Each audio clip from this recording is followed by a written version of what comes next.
Hey guys, so this is the Umber Hulk by Wizkids Games from the Nolzur's Marvelous Miniatures. It's their D&D line.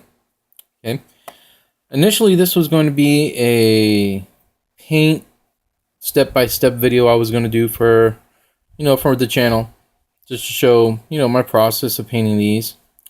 And well, I'm kind of disappointed with the model. As you see in the background here, I've got everything set up to go ahead and paint it. Then I started really looking at the model because as soon as I saw it, I had to have it. As a matter of fact, I had to get two of them because I just love them. They look great. Excuse me. Then when I, again, was fixing to open the package, I noticed something, and I'm going to open it here with you guys. So this is a product review. And you know me, I'm totally honest about this stuff. So let me go ahead and open it up. So yeah. So first thing, I'm gonna take it out. Let me just set it right here. Wizkids, I do want to say, Wizkids, you guys, I love these thin bases. I really, really do. I am so thankful that you have done it. The low profile base works so well on the gaming table. Okay. Just keep doing this. This is a win. This is great. Love them. Let me put this aside. Let me turn on my other light too. But we're here to talk about the model itself.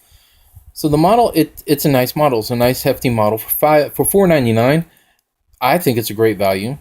So let's talk about some of the obvious stuff real quick. This will require a little bit of putty work just to fill it in. Not much, just a little bit. You may not even want to do that. There is a mold line.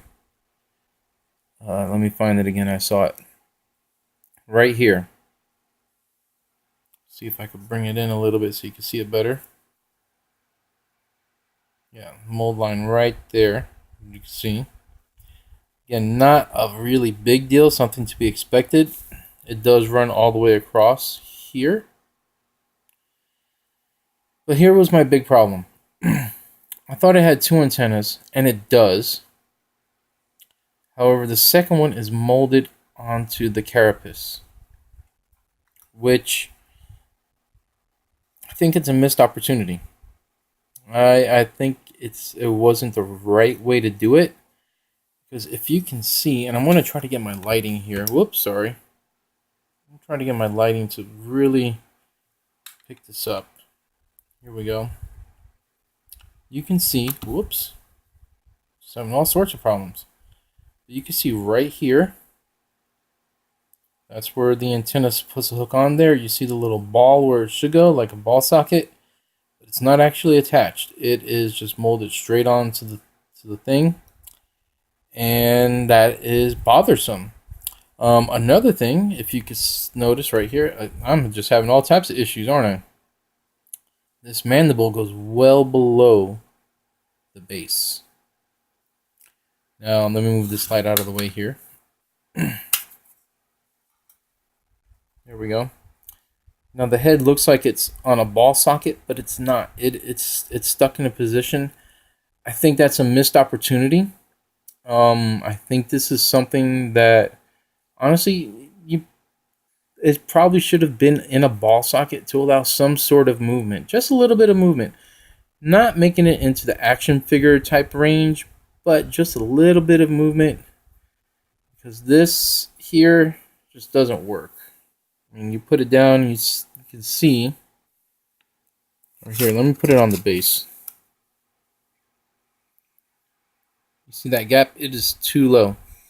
Now, one could say, oh, it's just one off. No, it's not, because the other one in the box is the same exact way. Same length, same lower. So basically, it looks like he's looking down at the ground. Now, one could easily say, oh, that's easily fixed. Just put it on a higher base or something. I could do that. I have plenty of bases to do that. But I love these low profile bases. So even if I put it on the edge, as you can see, it's still way below. So that's a missed opportunity there. It's really my biggest complaint about it, and it's what's irking me. I don't want to take this figure apart in order to correct it, and I don't want to cut off these mandibles because they are gorgeous. They're what makes the figure. So one thing I might have to look at doing before I do this video, and it'll have to wait until after I move because I am in the middle of a move, is just cutting away this base that comes attached to it.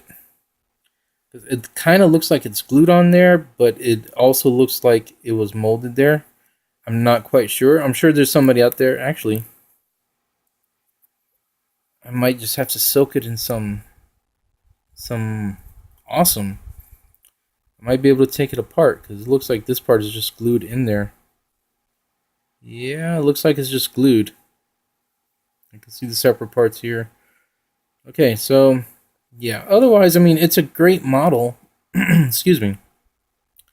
Just like I said, I think it's a missed opportunity by Wizkids to have this antenna molded here and not have this headpiece be on a ball socket. It could have prevented, this right here. This being so low. So what I'm going to do, I don't know what I'm going to do. Well, I do know what I'm going to do, but I just don't want to do it. That's why I got two of them now. I'm going to try to take off this base so I can possibly put it maybe standing on some rocks. Someone mentioned on the DM Scotty page, or what is it now? Tabletop Crafters Guild. I'm sorry, I'm still not used to the new name, guys. No offense, it's just not something that rolls off the tongue. But somebody had mentioned that another YouTube channel posted how they fixed this particular issue of how low it's doing by cutting off part of a leg. I'm not sure which leg it was. I haven't watched the video. I'm going to have to search for it. But if anybody can give me the link, please, I would greatly appreciate it. And I do like this little piece right here where it shows this battle damage. It's got a scar. But again, it might be something I have to fill in on another one. But yeah, so yeah, what I'm going to do is I have this Ankeg by Reaper. I actually got 3 of them. This was the last one. I just never bothered with it. Probably going to cut off the antenna on the Umber Hulk and replace it with these antennas. Because it looks like they'll work more or less. Not quite like a proboscis like this kind of looks. So yeah, that's my review of the Umber Hulk. Otherwise, I mean, Wizkids has been killing it with their models as of late. I'm a big fan of the goblins for the Pathfinders models that they released. Love those little suckers. I've got like 30 of them, all painted in different tribal colors and all types of stuff. Might do a video on those later. And if you guys are listening, the goblins from, I can't remember the latest book, Xanathar, something Guide to Everything. I apologize. It's late. I just got off of work. Excuse me.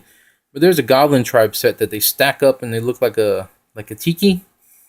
If you guys can make those unpainted, I for one would love to have those. And I think it's safe to say that a lot of people would also like to have them. But yeah, that's my review of this figure. Like I said, I would do a paint step-by-step like I had planned. But it looks like I'm going to have to do quite a bit of work to get this in a way that it'll actually be usable on the table. Unfortunately, like I said, you guys kind of dropped the ball on this one. Alright guys, I hope you enjoyed the video. Let me know what you think, your thoughts. Tomorrow, well, in about 8 hours, I'll finally be able to get a hold of the Beholder. Probably pick up 2 of those. One of them I'm going to do with a regular paint, a flat paint. The other one, I am actually going to hold off on painting until I receive the Green Stuff World color shift paints, because I think that would be a great opportunity for pretty much for a lot of miniatures. That stuff's going to be awesome. But that's another video for another time. And like I said, I have a move coming up within the next week or so. Just want to knock out a couple videos before I do it, because life will be hectic after that. Alright, everybody, have a good evening or morning, depending where you're at, what time you watch this. And let me know your thoughts. What do you think of the Umber Hulk? Did you have any other problems with it? Did you think it's fine just as is? Should I just say screw it and work with it like it is? Let me know. I always like hearing your comments. Take it easy, guys. Have a good day.